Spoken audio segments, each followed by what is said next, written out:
Hi guys, thanks for tuning in again. My name is Kranal from Kranachi Guitar, and today I'm lucky enough to be joined by Jonas from STS Guitars. First of all, thank you so much for having me here. Thanks for being here. And since we're at this, let me know, where are we? What's the location? What are we doing here? What are we doing here? It's a special event right after Guitar Summit when all my artists were still here. And well, we are at a special place, the Villa Belvedere from Audio Trade, which are a high-end hi-fi distributor. You may see in the background. Yeah. And yeah, they were kind enough to have us at this space. We have concert showcases set up upstairs, and it was the perfect chance for us to show the world what the Fuji can do, because that was one of the questions I get a lot. Yeah, right. What can it do? Yeah, and to be fair, ever since I saw this guitar, I also had that question, and I really wanted to play it and try it out, and this is the perfect opportunity to do so. So thank you for that as well. Perfect. Let's start with the name, STS. Yeah, what does it stand for? Yeah, that's the short for Sound Through Sustainability, which is transporting my values, so to say. Right. If at the beginning, when I finally decided, okay, I have to build guitars looking like they look, you know, and so on, and I said, okay, but it has to be according to my values. Right. And one of them is to live sustainable or whatever, you know, like caring about more things that maybe others do. I don't know. So what I do with my guitars is basically using only local hardwoods, never imported hardwoods, and local hardware wherever possible. And so, you know, I try to source everything either from Germany or European Union. Okay. Yeah. And then, yeah, it is a Japanese-inspired theme all around of that when it comes to the design of the guitars. Yeah. And yeah, very, very clean, very inspiring things to look at. I mean, I look at this guitar, and I'm probably going to have some close-ups of it, but at this point, with this kind of carving and with everything going on with this guitar, it's not a guitar anymore. I think it's a piece of art. Oh, thank you so much. So thanks a lot. Yeah. And that with being an understatement in terms of whatever choices were made in the design of this specific showcase model, because compared to, you know, the flashy other things that I do, people kind of complain that it's too plain, but it is really simple and elegant and beautiful, I think. Yeah, right, maybe from afar it might look like it's plain and simple, but when you really look into it and look into the details, you can definitely see that there's a lot of work and passion put Thanks a lot. to this guitar. Thank you so much. Which, that's a good segue. Let's talk about this guitar specifically, since we're here about this. Yes. All right. I built this guitar as a showcase model for the NAMM show in the beginning of the year. I thought, okay, I have to add something new to the lineup, and really new, because I previously, when people came to my workshop, tested some guitars, some really asked, don't you have anything more jazzy? Right. Whatever that might be, I thought, well, if someone says jazzy, then they may think of, you know, like jazz box guitars and all that. Yeah. But I would never try to build them as of now, because, you know, I'm an electric guitar builder, so I build solid body or semi-hollow thin line, and then the idea was, okay, can I build a guitar, an electric guitar, basically, that is as hollow as possible. Right. And then a lot of ideas and design and, you know, like aesthetically how it should look like went into it. And after a long time I said, okay, I think I have it. I will never know what comes out of it. So I built the first one, and that was the guitar you hold in hand. Okay. And I'm not able to rate it except for the beautiful look, because I can't play any proper notes on it when it comes to what music should be played on it. Yeah. And yeah, it's really simple. Normally my guitars don't have tone knobs and so on, because they are more rock oriented or modern, you know, like modern. And this had to have one, so also a lot of thought went into that circuit. Right. And how to do it. I had some input from friends, which really helped a lot. You know, selecting some components and all that, and also for the looks, but also for the sound choices. That's why it's one pickup and also only neck. I watched 100 jazz players online, and somehow they always only played the neck pickup, even if they have two pickups in their guitars. Right, unless you're Julian Lage and you kind of want to prove to yourself that you can play jazz with the bridge pickup through a champ for an entire tour. Yes, that's but, what he did. Yeah, and he probably did it. Oh yeah, oh yeah. But listen, I think aesthetics are very important when it comes to guitar building and guitar purchasing. Like, Yes. you're not gonna play a guitar that you don't like how it looks. You can adjust the sound with pedals, with different amps, with different kinds of settings. But when it comes to aesthetics, I feel like it's very underrated, because people say, yeah, it's all about the tone, it's all about the sound, but aesthetics plays a big role into it. And also, it's not just aesthetics with this guitar; it plays very, very well. So, Oh, thank you. Tell me more about the fretboard radius. What your so choices some were. specs. Okay. Exactly. So basically, I normally do 2 scale lengths. I have, as I'm a German guitar builder, you know, I calculate stuff in millimeters. I'm an Like you should. engineer. I'm an engineer originally, so that is what I do. So I thought of 2 scale lengths that kind of match maybe 2 more different types of playing. And one is really close to being Fender scale length, and that is my 650 millimeter scale length. That's only 2 millimeter longer than Fender scale length. Okay. And 640 millimeter scale length for the Okita model as well as the Fuji. So actually it is a little bit shorter than a Fender scale length, but longer than regular Gibson scale length, and still also longer than a PRS, for example. So it is kind of in between PRS and Fender. That's interesting. Yeah, classical guitars sometimes have that scale length, as they originate in Europe. Okay. So you for sure don't find a inch-based scale length. Yeah. And what kind of strings are on this?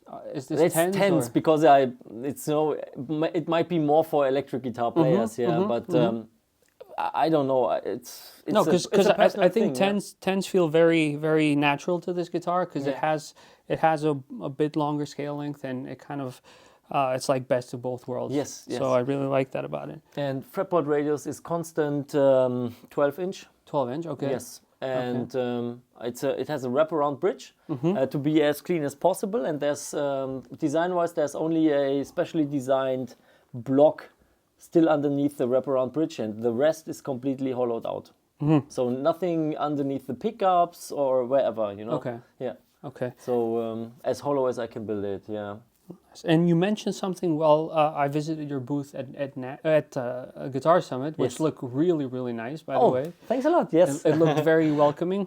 And you mentioned something about it having a 50s wire. Yes, right? yes. I talked to a friend of mine who graciously lent us the amp as well. Yeah, and I talked to him about it. That I read a lot. I thought about it a lot. I looked up online about also filter curves of tone circuits and all that, and I was like, the regular tone circuit, I don't find it too useful, except you play maybe the most original jazz where you really dampen everything down. So I talked to him a lot. I said, well, I found this and that value, and maybe the 50s wiring, because the treble bleed, I think, you know, it wouldn't fit. This, it would be too radical. And so on. Yeah. He said, well, you chose the perfect value that he would have chosen as well, whatever that means. Maybe we are the only 2 persons in the world who would choose it. We will find out. And so basically that's kind of a special setup. It's 500K linear potentiometers and a 0.01 micro farad, whatever, capacitor. Mundorf, the best that you also find in super high-end hi-fi equipment, actually. Okay. A made in Germany capacitor that you pay for the quality, not for the coloring like a Bumblebee.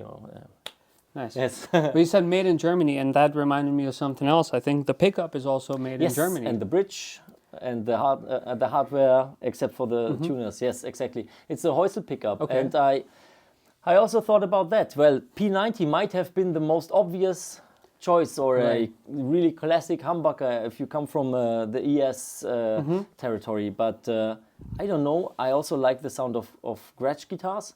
Right. My guitar teacher was always only playing Gretsch guitars, and I loved the sound, because they produce a different clarity or tone, you know. And with the setup of the volume and the tone up, I think you can get really different sounds even if it's not dampening extremely the tone up, yeah, Right. you still can get kind of really different tones, and you can get also not this.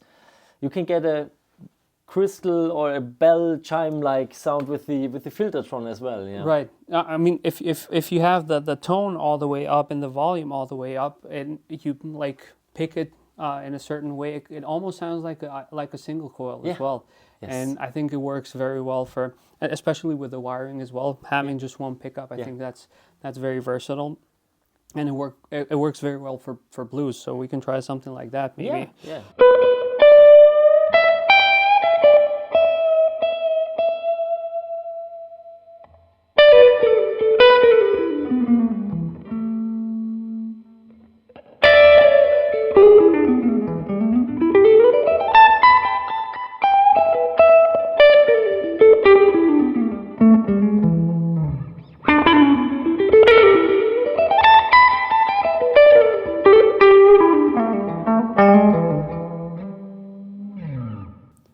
Yeah, that sounds really nice. And we're you play it not right. very loud here, but I can imagine with some overdrive and maybe a louder amp in a bigger room, that's gonna fill it up. Yes. So really nice. What else can you say about this guitar? Yeah. What's the neck made out of? Pear.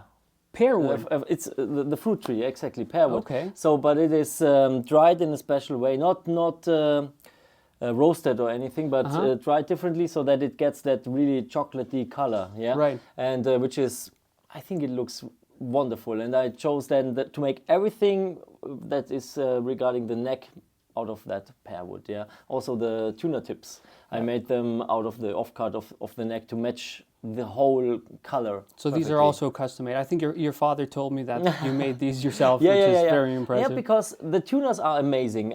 They allow me, they are so lightweight and without any screws, because I always try to prevent use wood screws, especially the tiny ones you have in the headstock. Right. Yeah, why would you? And they have locating pins to counter the rotation, and then are locked from the front.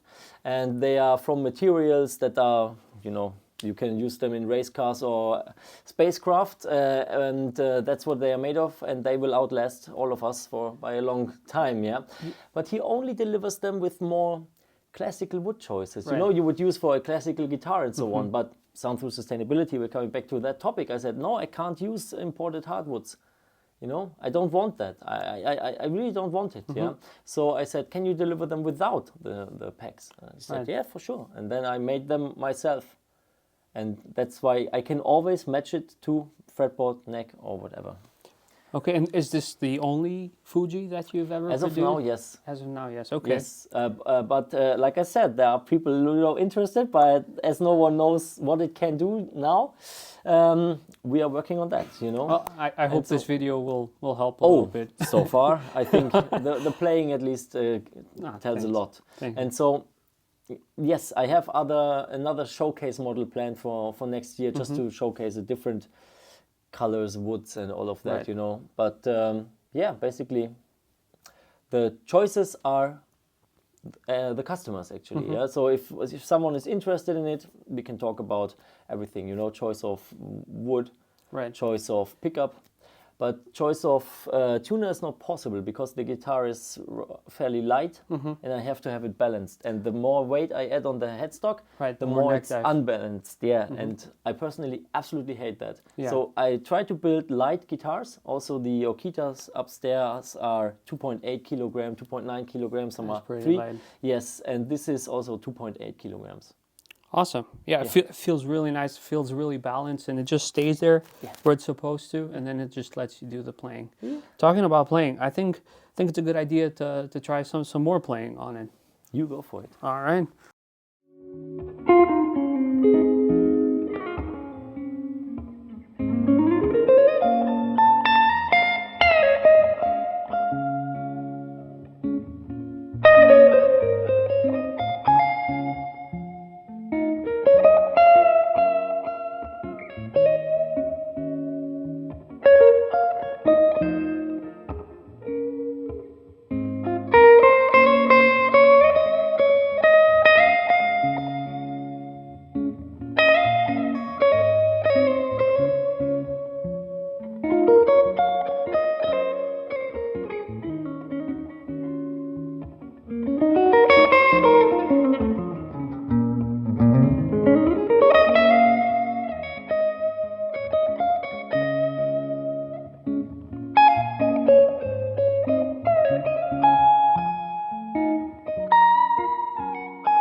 Thank you.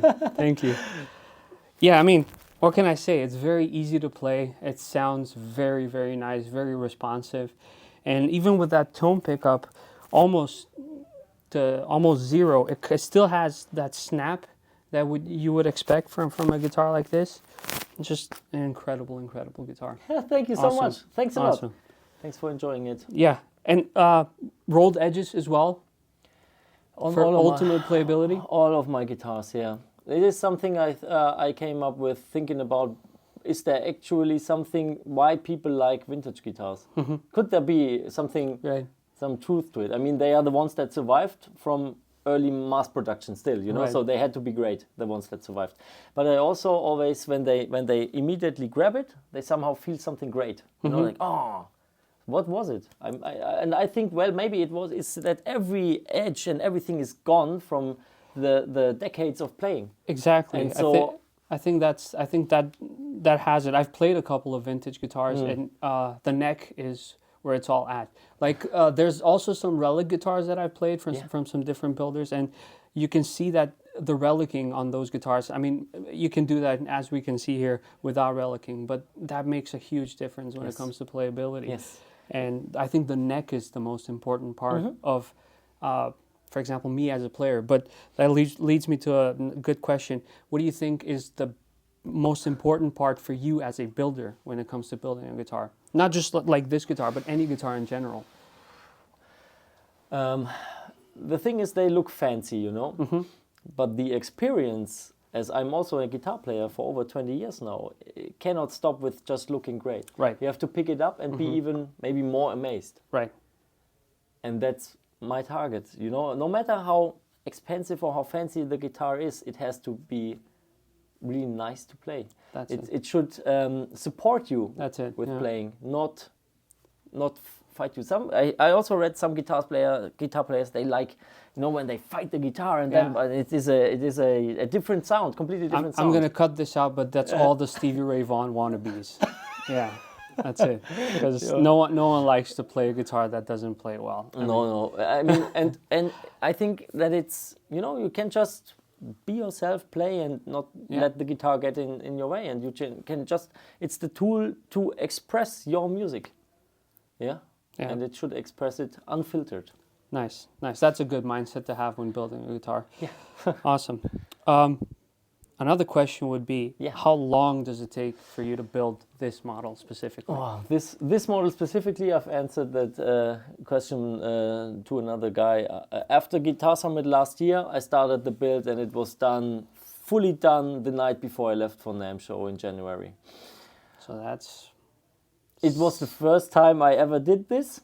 It takes longer, but you know, it doesn't look like much in regards to the carve, but it's so special because it's completely different. It's not a uniform carve all around the top. It's slower curve and steeper curves and all of that. So it took a lot of time to do all of that, to get the right tools to you know, have it steeper and all that thing. It took so much time, and the inside is carved as well to match a certain thickness all across the top. And that is basically where I put a lot of effort into it, you know. And you can look through the sound holes, the F holes, and you can see the inside. So you have to put a lot of effort into the inside as well, you know. You cannot just like, I have seen a lot of guitars with F holes. I have one as well, which is a superb guitar, but if you look inside, it doesn't look nice. And so that is something, you know, you have to, every edge, every corner, every round over, everything has to be on point. Yeah. Right. I've heard a lot of guitar players can tell if there's a lot of time put into acoustic guitars if they see the top. So if you put a mirror in the pickguard, because acoustic guitars always look nice, like the backside of it. But if you put a mirror, then you can see all the glue residue and everything. So but it's insane how you have to think, like even inside the F holes, it has to look good. So, yeah, well, you can look inside quite nicely, so that's why, you know. There cannot be points where it says, but that's where he went, you know, like, it has to be done or something. No, it is a painful process to go through all of that, to be a perfectionist. I've seen videos about this guitar. I've seen people talk about it. Talk. I've seen you talk about it Yes. with other people, and the price is always one of the topics. Yes. I know the price, but can you tell the audience what the price is? The prices start at 7,150 euros, including tax and the case. Okay. Yeah. And what's to say about that, you There's know? Honestly, I don't think there's anything to say about it. If you want a really nice guitar, if you want something different, and you can afford it, you can treat yourself, then why not? I don't know if you've seen it, but I've done a video about Tube Workshop. So Tube Workshop, Yes. he makes really incredible handmade amps in Germany, all point-to-point wired. And since I'm a chef in my day job, Yeah. I made a comparison with a tomahawk steak that's dry aged for 30 days, Yeah. and then only knowledgeable people can deal with it and cook it. Is not comparable to a burger that can be put together in like 5 minutes with simple ingredients.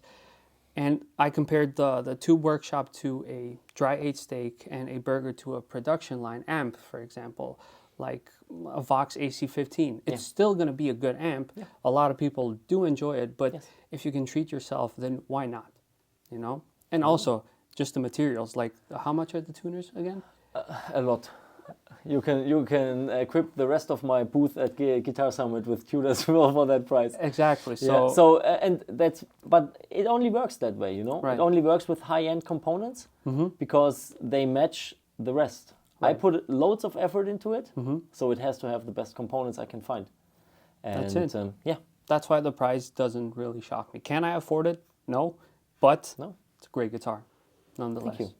Thanks a lot. Awesome. And I think we're gonna end the video here. There's a lot of good conversation. Again, thank you so much for having me here. It's great to have you here. I really enjoyed your playing since the first note you played on the Fuji. Thanks, it's man. Really I awesome. appreciate it. I appreciate it. Thanks a lot. All right, so please make sure to subscribe to the channel, leave a comment under this video, and give it a thumbs up. And I'll catch you with the next one. Until then, stay safe and have a good one. Bye-bye.